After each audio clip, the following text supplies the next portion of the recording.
வணக்கம். ஆப்கி அதாலத்துக்கு உங்களை வரவேற்கிறேன். இந்த நிகழ்ச்சியில நீங்க அரசியல் தலைவர்களையும் விளையாட்டு வீரர்களையும் சினிமா பிரபலங்களையும் பார்க்கலாம். இன்று ஆப்கி அதாலத்துல நாம பார்க்க போறது ஃபேஷன் டிசைன் உலகத்தோட மிகப்பெரிய டிசைனர். இது ஃபேஷன் காலமா இருக்கு, அதனால சர்ச்சைகள் இருக்கு, குற்றச்சாட்டுகள் இருக்கு, கேள்விகளும் இருக்கு. இன்றைய வழக்க நாம ஆரம்பிக்கலாம். புகழ் பெற்ற ஆடை வடிவமைப்பாளர் ரித்து பேரி ஆப்கி அதாலத்தில் ஆஜராகிறார்.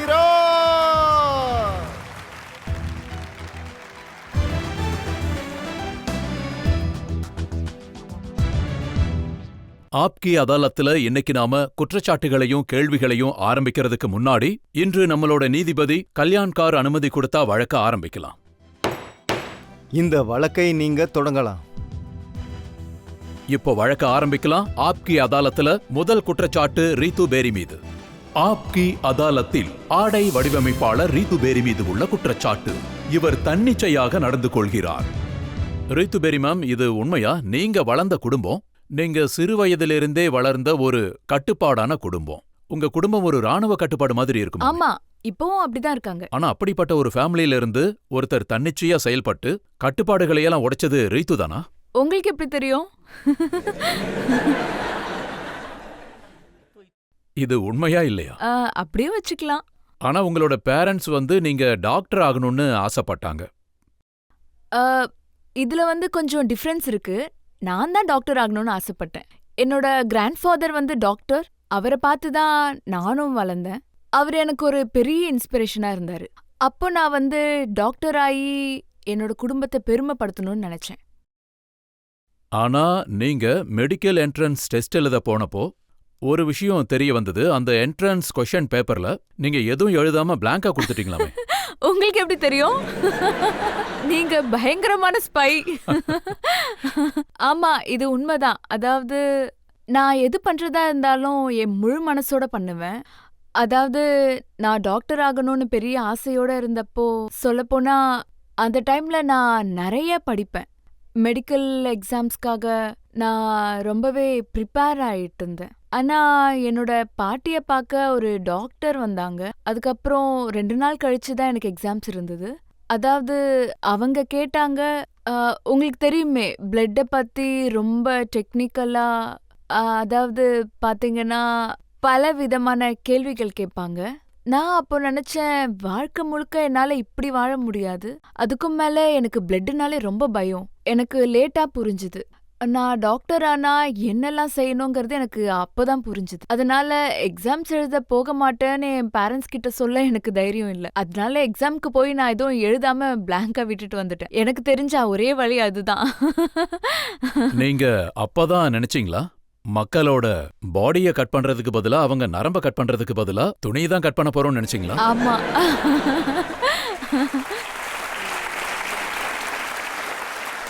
ஆமா, ஐ திங்க் சோ, எஸ். சரி, ஃபேஷன் உலகத்துக்குள்ள நீங்க எப்படி நுழைஞ்சீங்க? அப்போ நான் ரொம்ப கன்ஃபியூஸ்டா இருந்தேன். அந்த டைம்ல ஃபேஷன் டிசைனுக்குன்னு ஒரு ஃபீல்டு பெருசா இல்ல.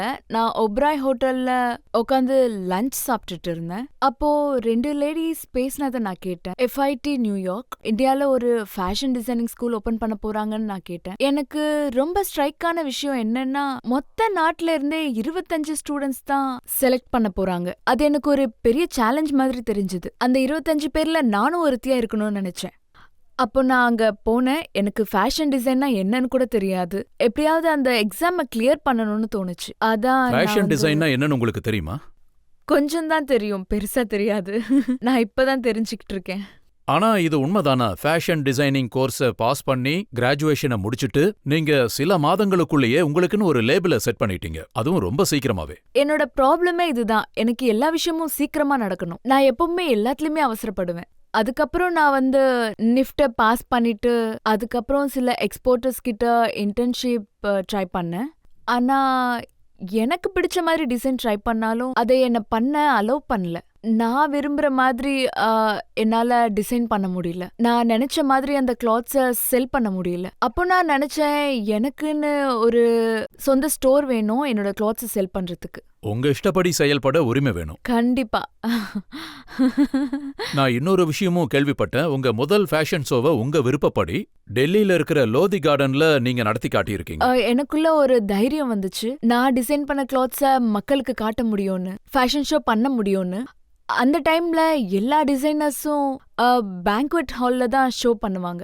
சில நேரம் 2 டிசைனர்ஸோ அல்லது 3 டிசைனர்ஸோ சேர்ந்து ஷோ பண்ணுவாங்க. அந்த டைம்ல ரவி பஜாஜ் அண்ட் சுமித் வர்மா சேர்ந்து ஷோ பண்ணுவாங்கன்னு கேள்விப்பட்டிருக்கேன். அப்போ எல்லாம் ஜாயிண்ட் ஷோஸ் தான். அப்ப நான் நினைச்சேன் நான் தனியா ஒரு ஷோ பண்ணணும், பேங்க்வெட் ஹால்ல இருந்து வெளியே கொண்டு வரணும்னு நினைச்சேன். அப்ப நான் ஒரு நாள் லோதி கார்டன்ஸ்க்கு வாக் போயிருந்தேன். அப்பவே முடிவு பண்ணிட்டு நான் இங்கதான் ஷோ பண்ணணும். ஏன்னா அந்த மான்யூமெண்ட் ரொம்ப கிராண்டா இருக்கு. அதுக்கும் மேல அத இன்னும் மெருகேற்ற எனக்கு பேக்ரவுண்ட் மியூசிக் எல்லாம் வேண்டாம். எனக்கு தேவை உஸ்தாத் ஜாகிர் ஹுசைன், அப்புறம் பண்டித் ஹரிபிரசாத், அப்புறம் சௌரஷ்யா, சிவகுமார் சங்கர் சார், அவங்க எல்லாரும் லோதி கார்டன் மான்யூமெண்ட்ல லைவா வாசிக்கணும்னு நினைச்சேன். அவங்களுக்காக ஒரு ஸ்பெஷல் கலெக்ஷன் டிசைன் பண்ணணும்னு நினைச்சேன். சோ அப்படிதான் இத ஸ்டார்ட் பண்ணேன். ஆனா லோதி கார்டனுக்கு வந்த மக்கள் குற்றச்சாட்டு சுமத்துனாங்க. அதாவது ரீத்து பேரி வந்து அந்த லோதி கார்டனோட மொத்த பசுமையையும் அழுக்காக்கிட்டாங்கன்னு சொன்னாங்க. அவங்க மட்டும் இல்ல, பிரஸ் சொன்னாங்க, அப்புறம் நிறைய பேர் சொன்னாங்க. ஏன்னா நான் அங்க என்ன பண்ண போறேன்னு அவங்களுக்கு தெரியல. அதனால எல்லாரும் என்ன டார்கெட் பண்ணாங்க. மொத்த ஃபோக்கஸும் லோதி கார்டனுக்கு ஷிஃப்ட் ஆயிருச்சு. அதுக்கு முன்னாடி இந்தியாவுக்கு வெளியே நிறைய பேர் மான்யூமெண்ட்ஸ்ல ஃபேஷன் ஷோஸ் பண்ணியிருக்காங்க. அதனால கொஞ்சம் அப்செட்டா இருந்தேன். அதுக்கப்புறம் வென்யூவா மாத்திடலாம் டிசைட் பண்ணேன். எனக்கு இப்பவும் லோதி கார்டன்ல ஷோ பண்ணணும்னு ஆசையா இருக்கு.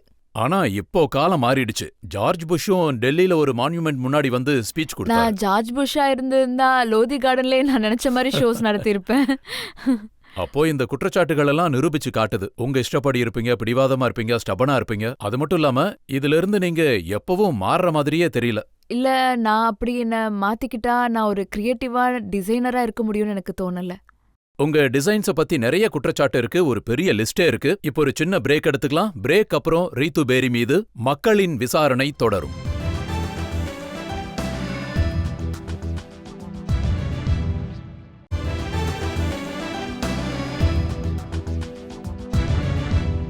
ஆப்கி அதாலத்துல இன்னைக்கு குற்றவாளி கூண்டுல இருக்காங்க பிரபலமான ஃபேஷன் டிசைனர் ரீத்து பேரி. ஆப்கி அதாலத்துல அடுத்த குற்றச்சாட்டு என்னன்னு பார்க்கலாம். ஆப்கி அதாலத்தில் ஆடை வடிவமைப்பாளர் ரீத்து பேரி மீது உள்ள குற்றச்சாட்டு. இவர் பப்ளிசிட்டிக்கு அதிக கவனம் செலுத்துகிறார். ரீத்து பேரி, இந்த விஷயம் உண்மையா? இந்தியால எந்த ஒரு ஃபேஷன் டிசைனரும் உலக வேர்ல்டு கேபிட்டல்ஸ்ல நீங்க பண்ண அளவுக்கு ஷோஸ் பண்ணவே இல்லையே. எனக்கு தெரியாது.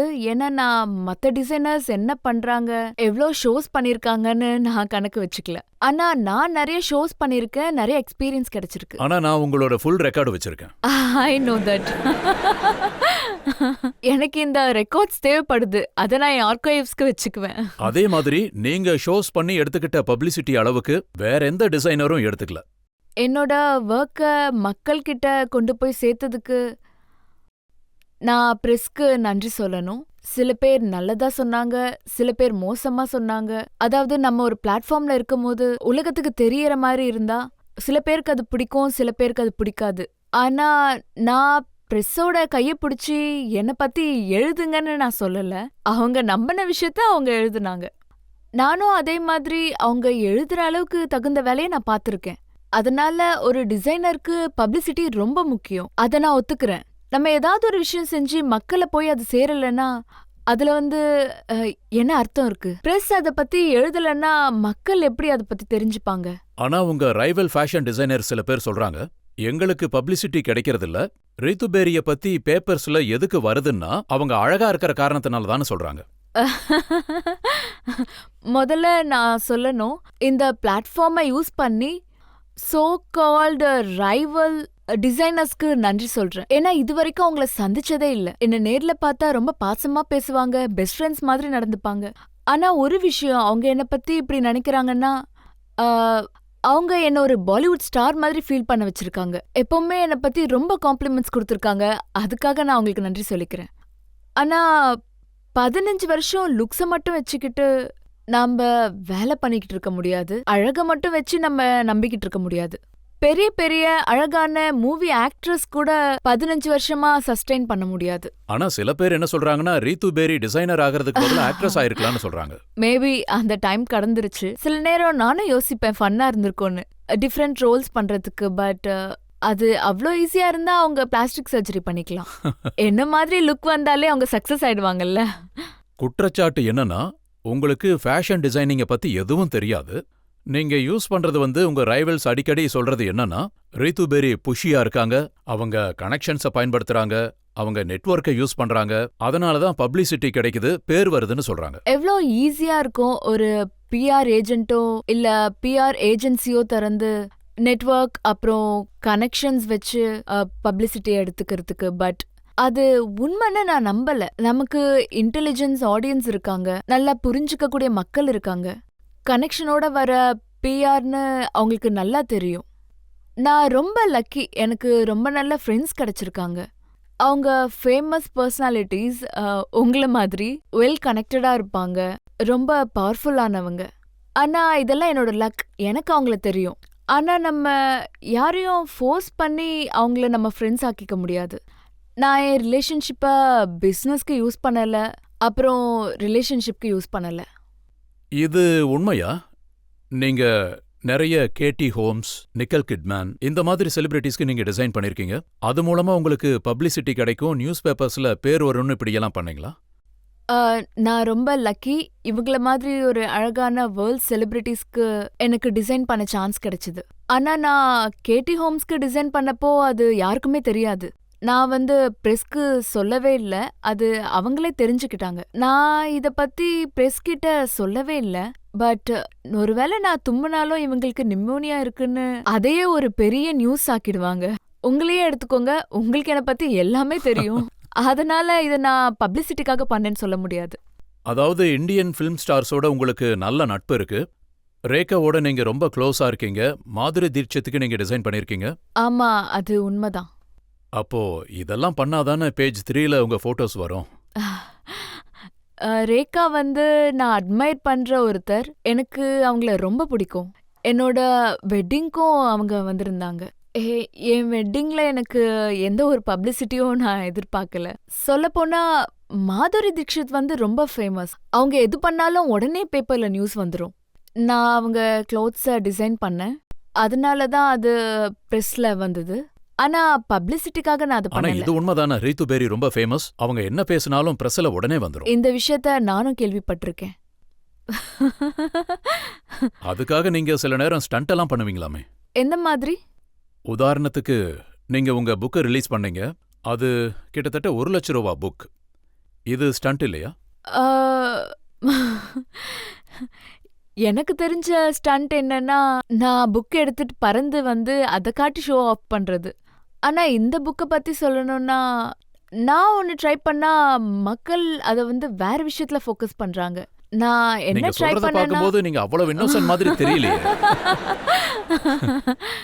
இல்ல நான் கொஞ்சம் இன்னசென்ட் தான். ஆனா நான் ரியலைஸ் பண்ணல, அதாவது புக் மேல அவ்வளோ ஃபோக்கஸ் வரும்னு. எனிவே இந்த புக்கை ரெடி பண்ண ரொம்ப நாள் எடுத்தது. கிட்டத்தட்ட 3-4 வருஷமா இந்த புக்ல நான் ஒர்க் பண்ணிட்டு இருக்கேன். இந்த புக்ல நிறைய விஷயங்கள் இருக்கு, அதுவும் ரொம்பவே ஸ்பெஷலானது. அதோட பிரிண்டிங் ரொம்ப ஸ்பெஷலானது, அதோட பிரசன்டேஷன் பாத்தீங்கன்னா அதுவும் ஸ்பெஷலானது. அது மொத்தமே 100 காப்பீஸ் தான். என்னோட ஆசை என்னன்னா, இந்த 100 காப்பீஸ உங்கள மாதிரி என்னோட வெல்விஷர்ஸ், ஃப்ரெண்ட்ஸ், அப்புறம் அத வாங்கணும்னு நினைக்கிற அதை விட அதிகமான காப்பீஸை நான் ரீப்ரிண்ட் பண்ண போறேன். அது ரொம்ப அஃபோர்டபுளாவும் பிரெஸ்க்கு கொடுக்கற மாதிரியும் இருக்கும். உங்க ஃப்ரெண்ட்ஸோட பாக்கெட்டை காலி பண்றதுக்கு நீங்க தான் முதல் ஃப்ரெண்டா இருப்பீங்கன்னு நினைக்கிறேன். இல்ல, நான் முதல் ஆள் இல்ல. இல்ல, எனக்கு அப்படி தோணல. ஒருவேளை நான் உங்களுக்கு புக் கொடுத்தா உங்க பாக்கெட்டை காலி பண்ணுவேன்னு நினைக்கிறீங்களா? அந்த புத்தகம் 1 லட்சம் ரூபாய். அப்படி அதுல என்னதான் படிக்க முடியும்? அதாவது ஒவ்வொரு விஷயத்துக்கும் ஒரு விலை இருக்கும். இது ஏன் 1 லட்சம் ரூபான்னு சொல்ல முடியாது. நானும் அதை பத்தி யோசிக்கல. ஆனா நான் அதை கால்குலேட் பண்ணி பார்க்கும்போது நிறைய செலவாயிடுச்சு. என்னோட அக்கௌண்டன்ட் சொன்னாரு, இந்த புக்கோட காஸ்ட்டை கவர் பண்ணனா 1 லட்சம் ரூபாய்க்கு விலையை ஃபிக்ஸ் பண்ணி தான் ஆகணும்னு. அதே மாதிரி நான் ஒரு டெசிஷன் எடுத்தேன். இந்த புக்ல வர ப்ராஃபிட் எல்லாமே சேரிட்டிக்கு கொடுக்கணும்னு. கலாக்கா ட்ரஸ்ட் மாதிரி ஒரு ஆர்கனைசேஷனுக்கு, ரெட் கிராஸ் மாதிரி சேரிட்டிஸ் கொடுக்கணும்னு. ஆனா இந்த பிரைஸ் அந்த சேரிட்டிஸ்க்காக அதிகமான விலையில வைக்கல. இது உண்மை வேணும்னு நினைக்கிற மக்கள் கிட்ட இருக்கணும்னு நான் தான் டிசைட் பண்ணேன். அந்த புக்குக்கு நீங்க 1 லட்சம் ரூபாய் விலை தீர்மானிச்சிருக்கீங்க. ஆனா முதல் காப்பிய ஆ. நீங்க ஏலத்துல விட்டீங்களா? ஃபர்ஸ்ட் காப்பியை நாங்க ஏலத்துல வச்சோம். அப்போ இந்த புக்கை வச்சு நீங்க நிறைய பணம் சம்பாதிச்சிருக்கீங்க போல இருக்கு. I wish. உங்களால இத சொல்ல முடியுமா? அந்த புக்ல அப்படி என்னதான் இருக்கு? அதாவது எதனால அதுக்கு அவ்வளவு விலை வச்சிருக்கீங்க? நான் இப்போ அந்த புக்ல இருக்கிறது எல்லாம் சொல்லிட்டா யாரும் என் புக்கை வாங்கவே மாட்டாங்க. சோ நான் இன்னைக்கு இந்த ஷோல ஒன்னு எதிர்பார்க்கறேன். நீங்க எனக்கு ப்ராமிஸ் பண்ணுங்க, நீங்க என்னோட ஒரு புக்கை வாங்குவேன்னு. அதுக்கப்புறம் அந்த புக்ல நீங்க என்னெல்லாம் படிச்சீங்கன்னு அதையும் சொல்லணும். சரி, நீங்க அந்த புக்குக்கு எதுக்காக ஃபயர்ஃப்ளைன்னு பேர் வச்சிருக்கீங்கன்னு தெரிஞ்சுக்கலாமா? ஃபயர்ஃப்ளைங்கிறது ஒரு அழகான கான்செப்ட். அது ஒரு பர்வானா மாதிரி, நெருப்புக்கு அட்ராக்ட் ஆகுற ஒரு ஜீவி. அண்ட் அந்த நெருப்பு தான் ஒரு சாவுக்கு காரணம். அதை தான் நான் என்னோட வாழ்க்கைக்கு கம்பேர் பண்றேன். நான் சேலஞ்சஸ்க்கு தான் எப்பவும் அட்ராக்ட் ஆவேன். முடியாதுன்னு ஏதாவது தெரிஞ்சா, ரொம்ப கஷ்டம்னு ஏதாவது தெரிஞ்சா அதை நான் செய்யணும்னு நினைப்பேன். நான் எதை பத்தியும் கவலைப்பட மாட்டேன். என்னோட மொத்த ஃபோக்கஸும் அந்த சேலஞ்சை பீட் பண்றது பத்தி தான் இருக்கும். அப்படின்னா இது ஒரு நெருப்புக்கும் ஈர்ப்புக்கும் இருக்கிற கதை. அப்படியும் வச்சுக்கலாம். ஆமா. அப்போ சேலஞ்சஸ் தான் சமா, நீங்க ஈர்க்கப்படுறது பர்வானா. அதாவது அதுல என்ன எழுதிருக்கோ அதை நான் முடிச்சு காட்டுவேன். நீங்க உங்க புக்கை லான்ச் பண்றதுக்காக நடிகர் அக்ஷய்குமாரை தேர்ந்தெடுத்தீங்க. ஆமா. வாழ்க்கையில புக்கே படிக்காத ஒரு நபரை தேர்ந்தெடுத்திருக்கீங்க.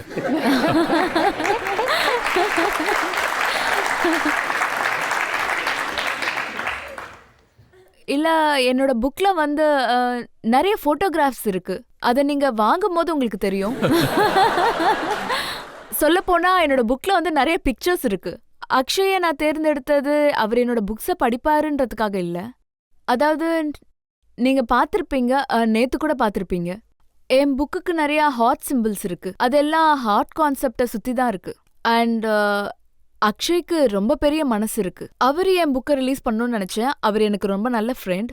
அவரு எப்பவும் எனக்கு சப்போர்ட் பண்ணுவாரு.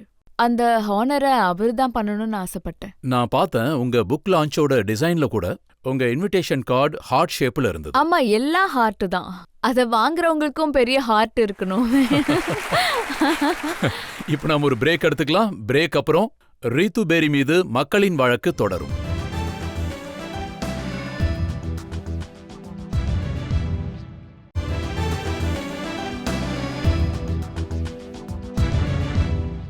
ஆப்கி அதாலத்துல இன்னைக்கு நாம மக்கள் சார்பா வழக்க நடத்திட்டு இருக்கோம் பிரபல ஃபேஷன் டிசைனர் ரீத்து பேரி மீது.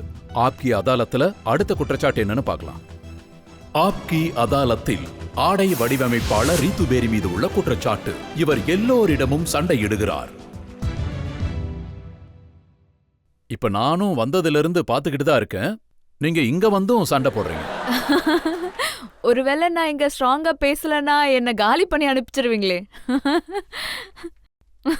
உண்மை என்னன்னா, இருக்கிற எல்லா ஃபேஷன் டிசைனர்ஸும் மொத்த பேரும் உங்களுக்கு எதிராக தான் இருக்காங்க. ரீத்து பேரி ஒரு பக்கம் இருக்காங்க, மத்தவங்க எல்லாரும் ஒரு பக்கம் இருக்காங்க. இல்ல, நான் அத நம்பல. ஏன்னா எல்லாரும் என் ஃப்ரெண்ட்ஸ் தான். எல்லாரும் என்ன சந்திக்கிறாங்க. எல்லாரும் என்ன அவங்களோட ஈவெண்ட்ஸ்க்கு என்ன அழைப்பாங்க. என்ன எப்ப சந்திச்சாலும் ரொம்ப பாசமா பேசுவாங்க, ஹக் பண்ணுவாங்க, கிஸ் பண்ணுவாங்க. அத உண்மைன்னு நான் நம்பல. ஆனா உங்க முதுகுக்கு பின்னாடி அவங்க எல்லாரும் சொல்றாங்க, இவங்களுக்கு எந்த டேலண்ட்டும் இல்ல, எப்படி சக்சஸ் ஆனாங்கன்னு தெரியலன்னு சொல்றாங்க. அவங்க சொல்றது சரியா இருக்கலாம் மேபி. நான் என்ன சொல்றது, அது அவங்களோட கருத்து. நீங்க அவங்கள தான் கேட்கணும். ஆனா ஆப்வியஸ்லி அவங்க எல்லாருமே ரொம்ப டேலண்டடானவங்க. அவங்க டேலண்ட் லெவலுக்கு என்னால ஈக்குவல் ஆக முடியாது. இன்னொரு குற்றச்சாட்டும் இருக்கு. ரீத்து பேரிக்குன்னு தனி ஸ்டைல் எதுவுமே இல்ல. தருண் தெஹலேரிக்கு ஒரு தனி ஸ்டைல் இருக்கு, ரித்து குமாருக்கு ஒரு ஸ்டைல் இருக்கு. ஆனா ரீத்து பேரி டிசைன் பண்ண ட்ரெஸ்ஸ போட்டுட்டு நடக்கிற மாதிரி நாங்க யாரும் பார்க்கலன்னு சொல்றாங்க. இல்ல, அவங்க சொல்றது சரிதான். அதாவது அவங்க ஸ்டைல் ரொம்ப ஸ்ட்ராங்காகவும் அழகாவும் இருக்கும். அதனால என்னோட ஸ்டைல் யாருக்குமே தெரியாம போயிடுது, கவனத்தையே ஈர்க்காது. பட் என் மனசு என்ன சொல்லுதோ நான் அதை தான் செய்வேன். எனக்கு தெரியாத விஷயம் நான் என்ன பண்ணுங்கிறது அந்த டிசைனர்ஸ்க்கு ஒருவேளை டைம் இருந்தா எனக்கு கொஞ்சம் புரிய வச்சு ஹெல்ப் பண்ணலாம். நானும் தெரிஞ்சுக்குவேன். ஆனா ஒரு ரெக்வஸ்ட் என்னன்னா, என்ன அவங்க கிரிட்டிசைஸ் பண்றத நிறுத்தவே வேண்டாம். என்னை பத்தி மோசமா பேசினா அவங்க பேசிக்கிட்டே இருக்கட்டும். அதுல தான் எனக்கு தைரியம் கிடைக்குது நான் பண்றது சரின்னு. ஆனா உங்கள பத்தி சொல்லப்படுற மிகப்பெரிய விஷயம் என்னன்னா, ரீத்து பேரி டிசைன் பண்ண Dress எல்லாம் அவங்க மட்டும்தான் போடுறாங்க. வேற யாரும் போட்டு பார்த்ததில்லன்னு சொல்றாங்க. சரி, நெக்ஸ்ட் டைம் நான் ஏதாவது பார்ட்டிக்கு போனா முதலாவது விஷயம் என்னன்னா, யார் என்னை பத்தி இப்படியெல்லாம் பேசுறாங்கன்னு எனக்கு முதல்ல தெரியணும்.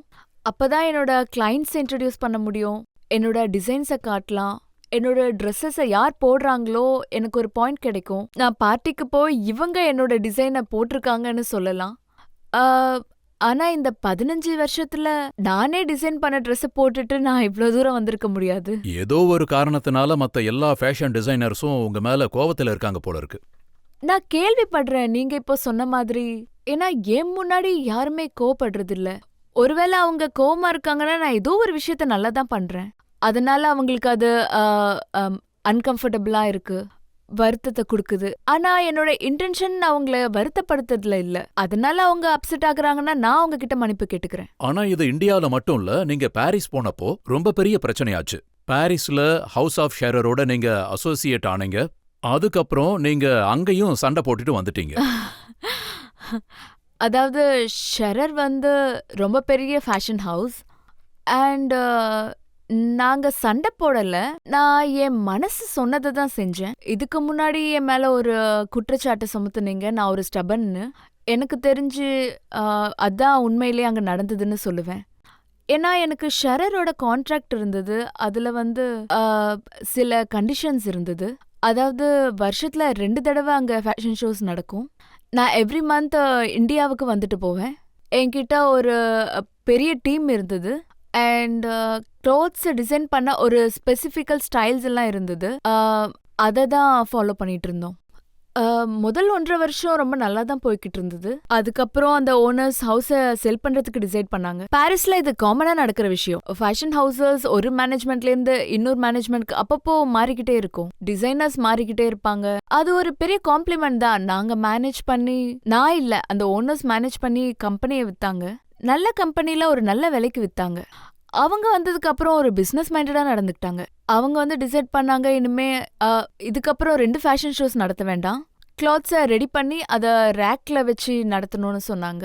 ரித்து பேரிய அடிக்கடிக்கு இந்தியாவுக்கு போயிட்டு வர அனுப்ப முடியாதுன்னு சொன்னாங்க. அது ரொம்ப எக்ஸ்பென்சிவா இருக்கும்னு சொன்னாங்க. கிளாத்ஸை ஓல்டர் லேடிஸ்க்கு தான் டிசைன் பண்ணணும்னு சொன்னாங்க. அவங்க கிட்ட நிறைய பணம் இருக்கும், அவங்க வாங்குவாங்கன்னு சொன்னாங்க. அப்போ நார்மலா நான் யோசிச்சேன், நான் பாரிஸ்ல இவ்ளோ ப்ரெஸ்டீஜியஸ் ஹவுஸ்ல ஒர்க் பண்ணிட்டு இருக்கேன், அவங்க பண்ணணும்னு நினைக்கிறத பண்ணட்டும், என் வேலையும் நடந்துட்டு இருக்கும்னு நினைச்சேன். ஆனா நான் இந்தியாவுக்கு அடிக்கடிக்கு வரணும், நான் என் வீட்டுக்கு போகணும், நான் பார்க்குற பெண்களுக்கு நான் டிசைன் பண்ணி தரணும்னு என்னோட ஆசை.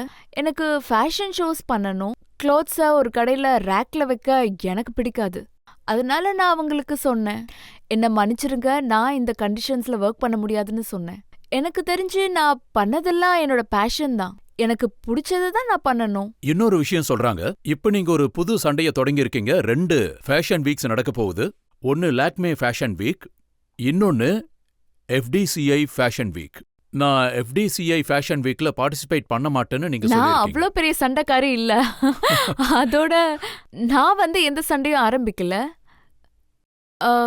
FDCI வந்து ரொம்ப பெரிய ஆர்கனைசேஷன். நான் அவங்கள ரொம்ப ரெஸ்பெக்ட் பண்றேன். அவங்க ரொம்ப நல்ல விஷயங்கள்லாம் பண்ணிட்டு இருக்காங்க ஃபேஷனை ப்ரமோட் பண்றதுல. நான் முதல் ஃபேஷன் வீக்ல பார்ட்டிசிபேட் பண்ணேன். லாக்மி ஃபேஷன் வீக் வந்து புது யங் டேலண்ட்டை ப்ரமோட் பண்ண நினைக்கிறாங்க. புது இன்ஸ்பைரிங் டிசைனர்ஸ் இருக்காங்க, டிசைனர்ஸ் ஆகணும்னு ஆசைப்படுறவங்க. அவங்க எங்களை சந்திச்சு சொன்னாங்க, நீங்க எங்களுக்கு சப்போர்ட் பண்ணக்கூடாதுன்னு, நீங்க கூட இருந்தா எங்களுக்கு இன்னும் பலம் கிடைக்கும்னு. என்னால ஒரு விஷயம் யூஸ்ஃபுல்லா இருக்குன்னா அது நான் கண்டிப்பா பண்ணுவேன். இப்போ மக்கள் யாராவது கேள்வி கேட்கறாங்களான்னு பார்க்கலாம். நீங்க தான் செகண்ட் ரோல. என்னோட கேள்வி என்னன்னா, நீங்க இன்டர்நேஷனல் ஃபேஷன் ஷோல நீங்க எப்பயாச்சும் இந்தியன் சாரீஸை ப்ரமோட் பண்ணிருக்கீங்களா? கண்டிப்பா.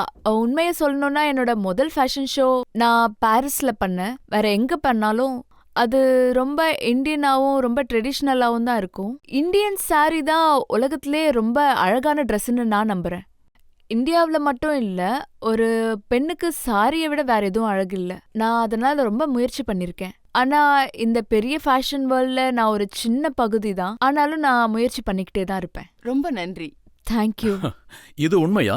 நீங்க டிசைன் பண்ண சில ட்ரெஸ்ஸஸ்ல எஸ்பெஷலி லெஹங்கா மாதிரி அவுட்ஃபிட்ஸ் வந்து ரொம்ப ஹெவியா இருக்கும். அதை போட்டுட்டு நடக்கவே கஷ்டமா இருக்கு மாமி. சில நேரங்கள்ல. ஆனா நிறைய பெண்கள் நான் குயின் மாதிரி இருக்கணும்னு ஆசைப்படுவாங்க. குயின் எப்படி அலங்காரம் பண்ணுவாங்கன்னு உங்களுக்கு தெரியும். அப்படி ராயலா தெரியணும்னா அந்த ஃபேஷனும் துணியும் வெயிட்டா தான் இருக்கும். ஒரு பொதுவான பார்வை இருக்கு. டிசைனர் க்ளோத்ஸ்னாலே சொசைட்டில மேல்மட்டத்துல இருக்கிறவங்களுக்கு மட்டும்தான். அப்பர் மிடில் கிளாஸ் கூட வாங்க முடியாதுன்னு சொல்றாங்க. அப்ப சாதாரண மக்களை சொல்லவே வேண்டாம். அப்ப இந்த பார்வை சரிதானா? சரினா அது எப்படி? ஃபேஷன் டிசைனிங் ஆரம்ப காலத்துல இந்த பெர்செப்ஷன் உண்மையா தான் இருந்தது. ஏன்னா டிசைனர்ஸ் வந்து இந்த ஃபேஷன் ஷோஸ்ல காட்டுற அவுட்ஃபிட்ஸ் எல்லாம் வந்து டிஃப்ரெண்டா இருக்கும் மக்களை அட்ராக்ட் பண்றதுக்காக. ஒருவேளை நம்ம நார்மலான பிளெயின் ஷர்ட்ஸ் பேண்ட்ஸ் போட்டுக்கிட்டு மாடல்ஸை வந்து கேட் வாக் பண்ண வச்சா அத யாரும் பார்க்க கூட மாட்டாங்க. இதுல புதுசு எதுவும் இல்லைன்னு சொல்லுவாங்க. அதனால முதல் ஸ்டெப் என்னன்னா ஃபேஷன் மூவ்மெண்ட்க்கு மக்களோட கவனம் வரணும். மக்கள் பார்த்துட்டு அட என்ன இது ரொம்ப யூனிக்கா இருக்குன்னு சொல்லணும். அதே மாதிரி நான் ஒத்துக்கிறேன், நிறைய அவுட்ஃபிட்ஸ் வந்து அஃபோர்ட் பண்ண முடியாது. ஆனா நீங்க ஏன் ஸ்டோருக்கு வந்து பார்த்தா அங்க ஒரு செக்ஷன் இருக்கு. அங்க கண்டிப்பா ஏதாவது உங்களுக்கு பிடிக்கும், உங்களால ஏதாவது வாங்க முடியும். அதுல எந்த விதமான நானும் சந்தேகமும் பாக்குறேன், இல்ல. கேப் கிடைக்கும் போதெல்லாம் எதையாவது விற்க தான் முயற்சி பண்றேன். முதல்ல துணி, இப்போ புக்கு. முயற்சி பண்ற பிசினஸ்னா இதுதானே, வேற என்ன பண்றது? நான் ஆக்சுவலி அவங்கள இன்வைட் பண்றேன். அதாவது இப்போ நம்ம இன்னொரு பிரேக் எடுத்துக்கலாம். உங்க மேல நீளமான குற்றச்சாட்டுகள் நிறைய இருக்கு. இந்த பிரேக் அப்புறம் ரீத்து பேரி மீது அடுத்த குற்றச்சாட்டு என்னன்னு பார்க்கலாம்.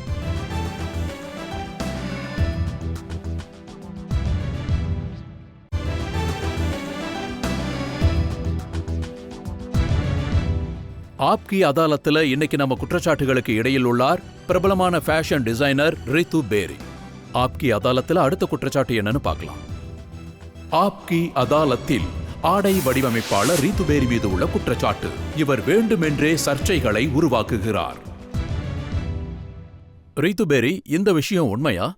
நீங்க டிசைன் பண்ண ட்ரெஸ்ஸஸ பத்தி எதுவும் தெரியாதவங்கள விட உங்க சர்ச்சைகளால தான் நிறைய விஷயம் தெரிஞ்சிருக்குன்னு சொல்றாங்க. கான்ட்ரவர்சியை கிரியேட் பண்றதே மக்களாகி அவங்க தான். என்னை பத்தி ஏன் அப்படி கான்ட்ரவர்சியை உருவாக்குறாங்கன்னு அவங்கள தான் கேட்கணும். அண்ட் இந்த மாதிரி பிளாட்ஃபார்ம்ல சொல்ற அளவுக்கு நான் அவ்வளோ பெரிய கான்ட்ரவர்ஷியல் பர்சனா இருப்பேன்னு நான் நம்பல. சின்ன பிளாட்ஃபார்ம்ஸ் அதெல்லாம் நம்பிக்கிட்டு திரும்ப திரும்ப அதை தான் ஆனா பேசுவாங்க. நியூஸ் பேப்பர்ஸ்ல பார்த்தா ஃபேஷன் டிசைனர்ஸ்லயே உங்கள பத்தி மட்டும்தான் நிறைய சர்ச்சைகள் வந்துகிட்டே இருக்கு. நீங்க எந்த ஃபேஷன் வீக்குக்கு போறீங்க, எதுக்கு போகாம இருக்கீங்க, நீங்க எப்ப பாரிஸ்க்கு லண்டனுக்கு போறீங்க, இந்த மாதிரி எல்லாம். எனக்கு பிடிச்சத நான் பண்ணிக்கிட்டு இருக்கேன். மக்கள் அதை ஜட்ஜ் பண்ணிக்கிட்டு இருக்காங்க, கிரிட்டிசைஸ் பண்றதுக்கு காத்துக்கிட்டு இருக்காங்க.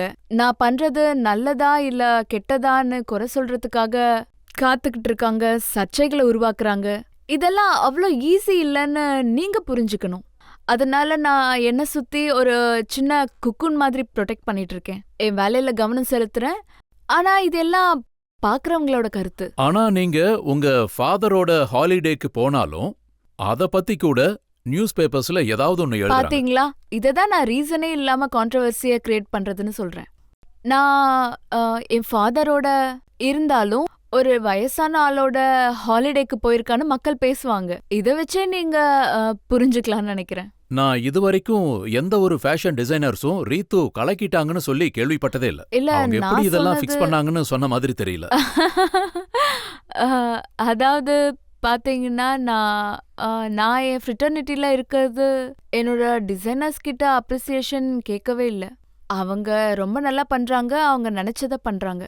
அண்ட் அவங்க கிட்ட நான் அவங்களுக்கும் ஹெல்ப் பண்ணுவேன். ஆனா என்ன தேடி அவங்க வரணும், அது அவ்வளோ ஈஸியா இருந்தா. பட் எனக்கு உண்மையிலே தெரியாது. ஆனா நீங்க உங்க ஃப்ரெண்ட்ஸ்னு சொல்ற டிசைனர்ஸையே காப்பி கேட்னு சொல்றீங்க. இல்ல, நான் இது வரைக்கும் யாரையும் காப்பி கேட்னு சொன்னதில்ல. இன்ஃபேக்ட் டிசைனர் காப்பி பண்ணினாங்கன்னு டிசைனர்ஸ் வந்து கோர்ட்டுக்கு போறது எனக்கு ரொம்ப ஸ்ட்ரேஞ்சா தெரிஞ்சது. ஏன்னா இது உலகம் முழுக்க நடக்கிற விஷயம்தான். லூயி விட்டோனோட பேக் சைனாலயும் ஹாங்காங்லயும் எல்லா இடத்துலயும் கிடைக்கும். காப்பி பண்ணினாங்கன்னு அதை வச்சு சண்டை போட முடியாது. நான் டிசைன் பண்ண ட்ரெஸ்ஸை யாராவது போட்டிருந்தா அதை எனக்கு ஒரு பெரிய காம்ப்ளிமெண்டா நான் எடுத்துப்பேன். பரவாயில்ல, ஒருத்தருக்காவது பிடிச்சிருக்கு, இத காப்பி பண்ணி போட்டிருக்காங்கன்னு நான் நினைப்பேன். அது பாத்தீங்கன்னா அது நல்ல ரெகக்னைசேஷன். உங்களோட ஒரு இன்டர்வியூ என்கிட்ட இருக்கு. அதுல நீங்க சொல்லியிருக்கீங்க இந்தியன் டிசைனர்ஸோட எல்லா லெஹங்காவும் ஒரு லைன்ல தொங்க விட்டு அதோட லேபிள்ஸை ரிமூவ் பண்ணிட்டா யாரு எதை டிசைன் பண்ணாங்கன்னு சொல்லவே முடியாதுன்னு சொல்லியிருக்கீங்க. நீங்க இதை ஒத்துக்க மாட்டீங்களா? நான் இது வரைக்கும் அப்படி ஒரு எக்ஸ்பெரிமெண்ட் எல்லாம் பண்ணி பார்த்ததே இல்ல. ஃபேஷன்ல சல்வார் கமீஸ் லெஹெங்கா மட்டும் இருக்கக்கூடாது. ஏன்னா லேபிள் இல்லாம டிசைனர் கிளாத்ஸ் எல்லாம் ரேக்ல வச்சா நானே கன்ஃபியூஸ் ஆயிடுவேன். எனக்கு தெரிஞ்சு எல்லாரும் இந்த விஷயத்த ஒத்துக்குவாங்க. இந்த டிசைன் யார் பண்ணாங்கன்னு சொல்றது ரொம்பவே கஷ்டம். அது இந்தியன் டிசைனர்ஸ் மட்டும் இல்ல, வெளிநாட்டுல கூட ஒரு ரேக்ல பிளாக் ட்ரவுசர்ஸ் இருந்தா அதுல கால் லகஃபெல்ட், H&M, மார்கன், ஜாரா அல்லது குச்சி பேண்ட்ஸ் இருந்தாலும் எது யாரோடதுன்னு ஐடென்டிஃபை பண்றது கஷ்டம். அதுக்கான சொல்யூஷன் என்னன்னா, நம்ம எப்பவுமே எல்லாம் யூனிக்கா பண்ணணும். அது கம்ப்ளீட்டா நம்ம ஸ்டைல்ல டிஃப்ரெண்டா இருக்கணும். அததான் நான் பண்ண விரும்புறேன். என்னாலதான் அப்படி பண்ண முடியும், மத்த ஃபேஷன் டிசைனர்ஸால அப்படி பண்ண இல்ல முடியாதுன்னு இல்ல இல்ல, சொல்றீங்களா? நான் அத எப்பவும் அப்படி சொல்ல மாட்டேன். எல்லாரையும் நான் ரொம்பவே மதிக்கிற ஆளு. ஏன் வாயில இருந்து அவங்கள மோசமா திட்டிட்டாங்கன்னு நீங்க கேட்டிருக்கவே மாட்டீங்க. அவங்க அவங்க ஆசைப்படுறத அவங்க செய்யணும், அதுதான் என்னோட நம்பிக்கை. இன்னும் ஒரு விஷயம் சொல்றாங்க. ரீத்து பேரி ரொம்ப பெரிய பேரு, நிறைய ஃபேஷன் ஷோஸ் பண்றாங்க, ஆனா அவ்வளவா பணம் சம்பாதிக்கிறது இல்லைன்னு சொல்றாங்க. இது உண்மைதான். நான் உண்மையிலே பணம் சம்பாதிக்கிறது இல்ல. அதனாலதான் அப்படி ஒரு அதனாலதான் புத்தகத்தை எழுதி சம்பாதிக்கலாம்னு பாக்குறீங்களா? அந்த முயற்சி தொடர்ந்துகிட்டே தான் இருக்கும். ஆனா இந்த காலத்துல ஃபேஷன் டிசைனர்ஸோட வேலை மோஸ்ட்லி பாத்தீங்கன்னா வெட்டிங்ஸ் வரைக்கும் தான் லிமிட் ஆயிடுச்சுன்னு உங்களுக்கு தோணலையா? நம்ம மக்கள் எல்லாரும் கல்யாண தேதி அன்னைக்கு தான் டிசைனர்ஸை தேடி போவாங்க. இல்ல, அதாவது பாத்தீங்கன்னா வெட்டிங் வந்து ஒரு முக்கியமான நிகழ்வு. அதாவது ஒரு பிரைட்க்கு அவங்க அழகா தெரியணும், அழகா ட்ரெஸ் பண்ணணும்னு ஆசைப்படுவாங்க. ஆனா தீபாவளி மாதிரி ஃபெஸ்டிவல்ஸுக்கு கூட மக்கள் ஃபேஷன் டிசைனர்ஸை தேடி போறாங்க. அண்ட் டச்வுட் மக்கள் வேற காரணத்துக்கும் என்னை தேடி வருவாங்க வேற நேரங்கள்ல. ஆனா பெரும்பாலான டிசைனர்ஸோட வேலை பாத்தீங்கன்னா அது வந்து மோஸ்ட்லி வெட்டிங் வரைக்கும் தான் லிமிட்டா இருக்கும். நீங்க வந்து என் மேல ஒரு குற்றச்சாட்டு வைக்கலாம். அதாவது பாத்தீங்கன்னா நான் வேற டிசைனர்ஸை பார்க்கவே மாட்டேன். அவங்க என்ன பண்ணுவாங்கன்னு நான் யோசிக்கவே மாட்டேன். அதனால அவங்களோட கேள்விக்கு என்கிட்ட பதில் இல்ல. ஆனா நீங்க என்ன பண்றீங்கன்னு அவங்க எல்லாருக்கும் தெரியும். அது பெருமையான விஷயம். வரப்போற நாட்கள்ல ரீத்து பேரிய மக்கள் எந்த மாதிரி ரூபத்துல பாப்பாங்க? இதே ரூபத்துல தான். நான் பிளாஸ்டிக் சர்ஜரி எல்லாம் பண்ண போறது இல்ல. நான் இப்படி இருக்கிறதுலே ரொம்ப சந்தோஷமா இருக்கேன். என்னோட லுக்கும் எனக்கு ரொம்ப பிடிக்கும். நான் பணம் சம்பாதிக்கலனாலும் நான் என் வேலையை வச்சு நான் சந்தோஷமா இருக்கேன். அதுதான் என் பேஷனும் கூட. ரீத்து, உங்க மேல மக்கள் சார்பா குற்றச்சாட்டுகளை சுமத்தணும், கேள்விகள் கேட்டோம், அதுக்கு விளக்கம் கொடுத்தீங்க. இப்போ ஒரு பிரேக் எடுத்துக்கலாம். பிரேக் அப்புறம் இன்றைய ஜட்ஜ் கல்யாண்காரோட தீர்ப்பு என்னன்னு பார்க்கலாம்.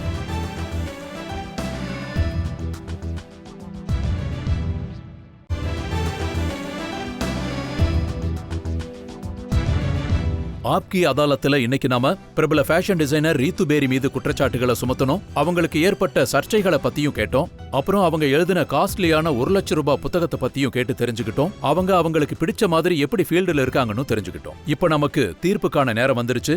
மக்கள் நீதிபதி கல்யாண்காருடைய தீர்ப்பை பார்க்கலாம். நிறைய குற்றச்சாட்டுகள் இருந்தது. அது எல்லாத்துக்கும் ரித்தி பேரி ரொம்ப அழகாவும் தெளிவாகவும் சொன்னாங்க. அப்புறம் ரொம்பவே சிம்பிளாகவும் ஹியூமராகவும் பேசினாங்க. தன்னோட பொசிஷன் பத்தியும் விளக்கம் கொடுத்தாங்க, புரியவும் வச்சாங்க. இந்த நீதிமன்றம் ரித்து பேரிய எந்த நிபந்தனை இல்லாம விடுதலை செய்யுது. Thank you so much. ஆப்கி அதாலத்துல இன்னைக்கு மக்கள் அனுமதி கொடுத்திருக்காங்க. ரீத்து பேரி அவங்க விருப்பத்துக்கு நடந்துக்கலாம், பப்ளிசிட்டி பண்ணலாம், அவங்க உலகத்துல பெரிய இடத்துக்கு போகணும். நாம இன்றைய வழக்கை இதோட முடிச்சுக்கலாம். அடுத்த வாரம் ஒரு புது விருந்தாளியோட மீண்டும் சந்திக்கலாம். அது வரைக்கும் நன்றி, வணக்கம்.